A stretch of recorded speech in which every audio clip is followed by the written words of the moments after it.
Good afternoon, Lisa. Good afternoon, Andrew. And good afternoon, Rose, who is purring on Lisa. She's Right? sitting on my lap. You can't actually see her, but... That's all right. I won't adjust the camera. You can probably hear her. But welcome back to Porridge. Yes. We've had a little break away, Yes, haven't we? we had a Christmas break. But after a night in, obviously, a day out. Yes. I like the fact that those two are paired together. 'Cause Yes. they're very different episodes. But I enjoy both of them for Different reasons. different reasons. So we start off with early morning knock-up, don't we? Yeah. All the officers are knocking on the doors. Well, it seems to be one officer. Yeah. I can't afford that's all more they than can one afford. officer. So Godber's doing his hair and later on polishing his shoes. Isn't Yeah, I he? don't know why he's polishing his shoes when he's going out to Yeah. dig and be dirty. Fletcher just says a new day is one crossed off. Yeah, one less to worry about. But yeah, they're going out and Godber's enjoying the thought of like seeing birds and trees and things like that. Then they get into this whole long fantasy about a district Well, nurse, hang on, don't we're not they? there yet. Yeah. So they're going on to drainage ditches. But Fletcher says he's like Godber's like a kid on a school trip. Fletcher's looking forward to being away from Godber's feet for a while. Well, he's not going to be away from the smell he means. Yeah. But apparently Fletcher's got personal habits as well. Mostly whistling out of tune and talking with his mouth full. Yeah. But Godber says he had a good upbringing. He was brought up spotless. Yeah. But he's not spotless anymore because he's covered in gravy stains. Yeah. Which are all from Fletcher's gravy when he talks with his mouth full. Yeah. But yeah, it's not exactly like a trip to Southend, is it? No. You've been on a trip to Southend? I've been to Southend. Longest pier in the country, I All think. right. It's the pier where they filmed the scene in one of the versions of Minder. Okay. Yeah. But then there's talk of this district nurse on a bicycle, and Godber gets excited at the idea of a woman. So he goes off, as you said, he goes off into fantasy land. Yeah, it's a long sort of, spiel about how she's got this prim uniform, can barely conceal her voluptuous figure within. Yeah. There's primitive passions stirring deep within her breast. Her dad's got a fatal tropical disease. That's Fletcher's addition to it. Yeah. And then Fletcher's going to carry her off, but Godber's says I saw her first. But yeah, in Fletcher's mind they find a lonely cottage. Yeah. And she makes some food, and then he eats, and then they talk. And Godber points out, "There you go again. You're talking with your mouth full." But yeah, so we see the work party being assembled, don't we? In the room in the prison. It seems to be the same room that they had It probably is. they had the medical and everything else in. So yeah, they've got basically one room at the moment. But there's Ives. Horrible Ives. Horrible Ives. Navy rum. We've not seen him before. It was a stoker. A stoker in the Persian Gulf. Yeah. And I said, I've got some rum. I had some rum for Christmas. I got Dead Man's Fingers. There you go. You gave me that, didn't you? Yeah. Little bottle. Dead Man's Fingers. Not tried it yet, have you? No, not yet. I might have it in a bit. But it's not Navy rum. No. Around about this point, though, Lamb's Navy rum was being advertised by Carolyn Monroe. All right, okay. So there you go. And there's another sort of vague link later on, not with Caroline, but with somebody else. But apparently Fletcher was at Maidstone with Navy rum, and he's got tattoos that he might show to Godber later. Yes. Also, there is Scrounger, who doesn't do much. And then the lazy anarchist Nurk known as Dylan. His real name's Melvin. Yes. And he likes the idea that he's named after Bob Dylan, though.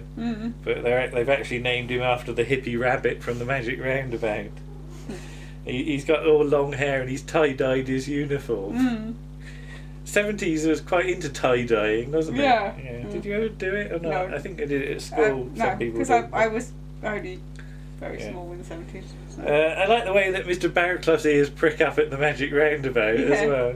I didn't know you watched the Magic Roundabout, but yeah, it's given a lot of innocent people a lot of pleasure.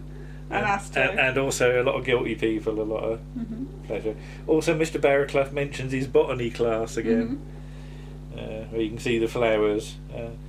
But Mr. Mackay is in charge, and he comes in. I don't think they're too happy to see him, are they? But he says he wants no facetious lip, and no shirking, and no trips to the nearest pub. So Fletcher asks how they should wear the ball and chain. Is it inside or outside the Wellingtons? So a little bit of film is that they're in the van leaving, and there's a big cheer when they get outside, isn't there? Then cut to a churchyard. Yes. Where a district nurse goes past on her bicycle, but I don't think she's quite the figure from their fantasy earlier, is she? But when she goes past, there's a lot of "way" from the trench as they all sort of pop up where they're digging their ditch, aren't they? They say about Mackay would have them in chains, wouldn't they? Godber suggests they maybe sing a work song to keep their spirits up. Navy Rum says when he was stoking they used to sing opera. Alright, okay. My tiny feet are frozen. And Mackay says there will be no singing, and Fletcher's quite happy. Then suddenly Mackay remembers he has to go and get some parts for his lawnmower in the village. And he gets in the van to drive off, leaving Mr. Barraclough in charge. Somewhat uneasily. Who's not too happy. No. So I like Mr. Mackay tells him to pull yourself together, Mr. Barraclough, and that will come back to bite him on the arse later. Yeah. So Barraclough, left sort of with the men, sort of addresses them by sort of It's very, very polite, isn't it? Yes. But listen, you men, there will be no slacking. You know, I'm here to make sure that you do your job. Then they immediately start nattering, and there's a line. What is it? What's John Harris doing? I don't know what John Harris is doing. So we cut to inside of the church, where they're all having a smoke break. Yes. Fletcher sort of says there was a pub down the road, or it would be nice to visit the village shop for some sweets and a Rivali, which was a sort of newspaper magazine that around this time Tom Baker was writing for. Right, okay. Gosh. And there's the occasional sort of thing about meeting people whilst filming on there, so there's a few bits and bobs. But yeah, they couldn't sit down on the damp grass, which is why they came inside. Mr. Barraclough says it's customary to sit on the earth that you've dug out, you know, form little piles, but that's what they're worried about. Fletcher's worried about anyway. But where's Ives? He's gone for a pee in the churchyard, hasn't he? And then cut to Ives running through the churchyard with his trousers down. Yes. He's been stung on the arse by an insect. Yes. Is it a bee, is it a wasp, or is it a hornet? Yeah. Is this meant to be summer? Because it looks really, it's really cold. grim. Yeah, I know. Because Mr. Barraclough's breath is streaming. So I can't tell you the filming date, but so they decided if it was a hornet, it was fatal, and somebody was going to have to suck out the poison from his system. Fletcher manages to kick him up the arse at one point as well, saying he's going into spasms. But he could go to the village to get some TCP or some ointment. I love the way everybody else sort of coughs a bit, clears their throats. Oi, what are you doing? So he'll need some money, of course, and all Mr. Barraclough's got is £1. Reminds me of Carry On Camping, £1.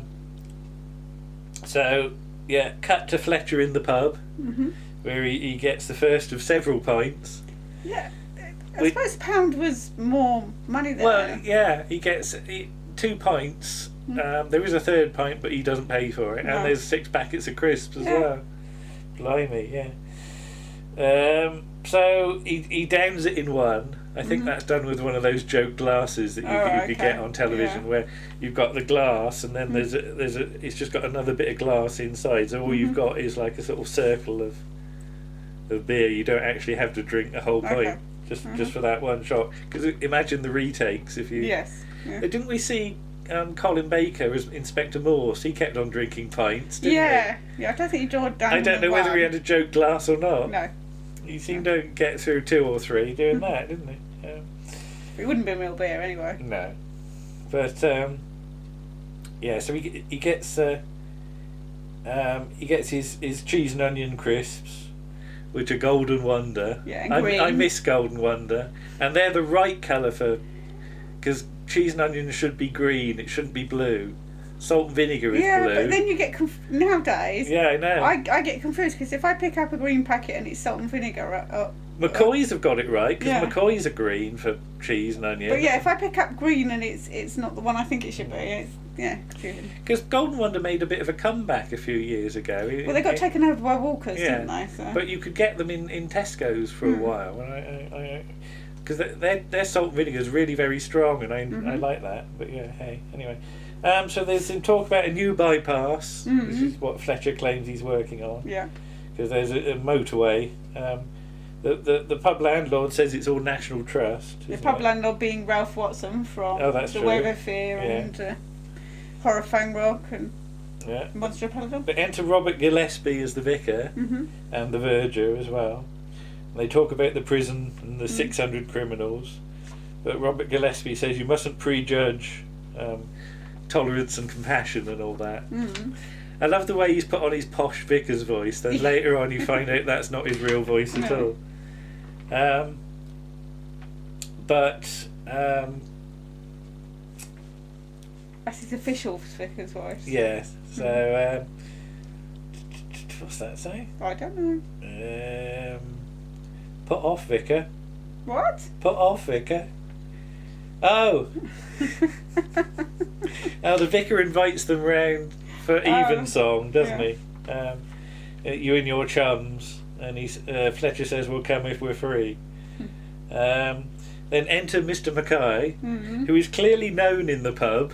Yes. As though he regularly visits. Yes. I'm surprised that where has he been before this? Because I assumed that when he went off, he was attending to go to the pub. Yeah. But then Fletcher's got there before him. But yeah, then a little while later, Mr. Barrowclough says it's only 11:30. What time did the pub open? I don't know. 12 o'clock. Yeah, I wouldn't query it too much. Remember, we went to a pub in York once and had to wait for it to open. Then there was a bit of a fluster going on because the delivery had come. And remember when we was it New Year's Eve with Sheardy on the Isle of Wight? Yeah. And they had an extension. Yes. And he wanted an ale or two, didn't he? But they wouldn't let him have it at first. No, they said because it was a Sunday and you can't drink until a certain time on a Sunday, but because it was New Year's Eve, he could have had it. Yeah. So I remember that. He was not happy at all. He was not impressed. No. You had to have a lemonade. Yeah. Didn't you have a big long thing? Yeah, it was lemonade. Yeah, right. With lots of bits in it. With bits in. Yeah. But yeah, Fletcher makes himself scarce when Mr. Mackay appears, doesn't he? I like the fact Mr. Mackay has a whisky and a pint at the same time. A whisky and a pint chaser. A pint chaser. That is really a chaser. But he says about the work party, and the verger's made to go to the church and lock it up by the vicar, who says we got a bunch of criminals. He suddenly goes a bit more gruff, doesn't he? The verger goes outside, but his bike is gone. I love the fact he spends about sort of 30 seconds putting his bicycle clips on before he notices. And then looks round. Before he notices. Then cut to Fletcher riding the bike,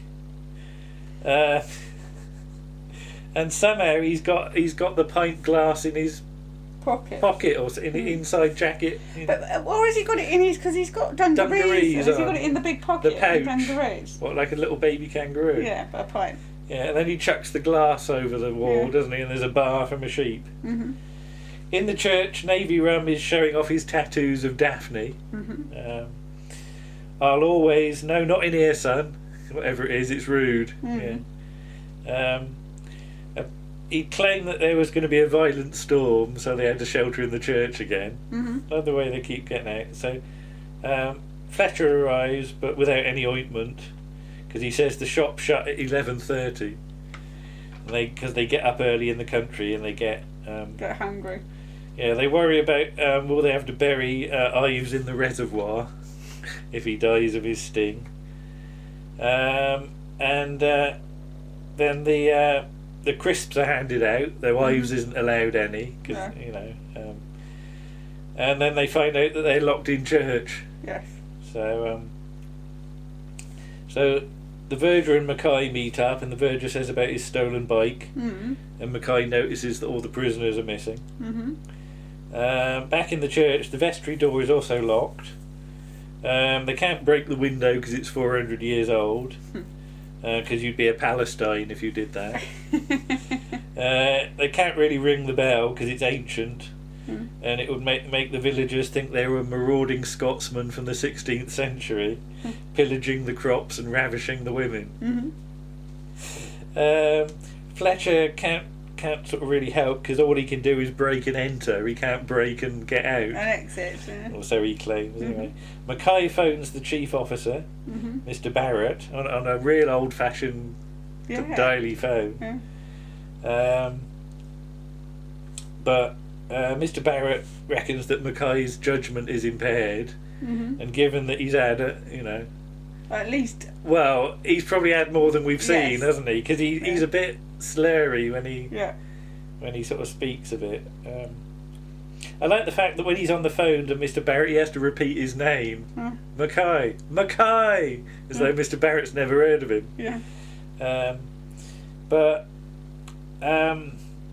So they draw up, and you see, I told you, they've gone. Afternoon, Mr. Barrett. Afternoon, Mr. Mackay. Everybody pops up. Mr. Barraclough looks very pleased with himself when he can say all present and correct, and he gives a sort of knowing smile, doesn't he? So and he gets a wink from Fletcher. So and Mr. Mackay is told to pull yourself together. So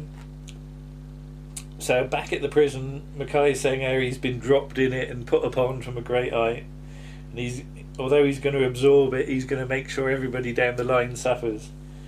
And apparently they only got out because there was a funeral. He sort of tells them off for taking advantage of Mr. Barraclough's laxity, and they didn't know he was suffering from laxity because they were miles from anywhere. And I love the bit with Fulton Mackay and Ronnie when they do the neck thing at the same time. He does his sort of thing with his neck. So off Mackay goes, and Godber's stolen a surplus. Is it a surplice or a surplus? Surplus, I think. A surplus, I suppose.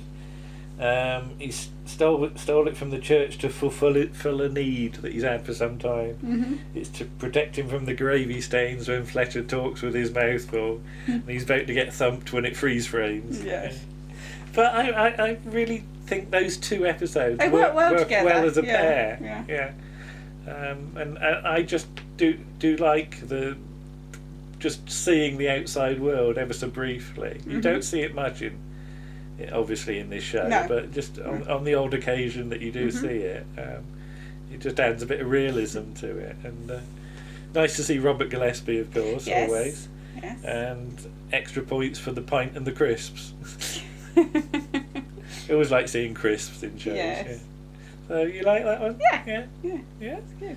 Well, we're 2/3 of the way through the season now. There's only a couple more to go, I think. Yes. So, and then you might be looking at something else different briefly, and then go back to the second series. Anyway, how about then? We got more recording of various sorts to do in the next few days for podcasty business. So we won't do a video for a day or two. No. But we'll see you back again with Doctor Who, I expect. Okay. All right. See you then. Okay. Bye-bye. Bye.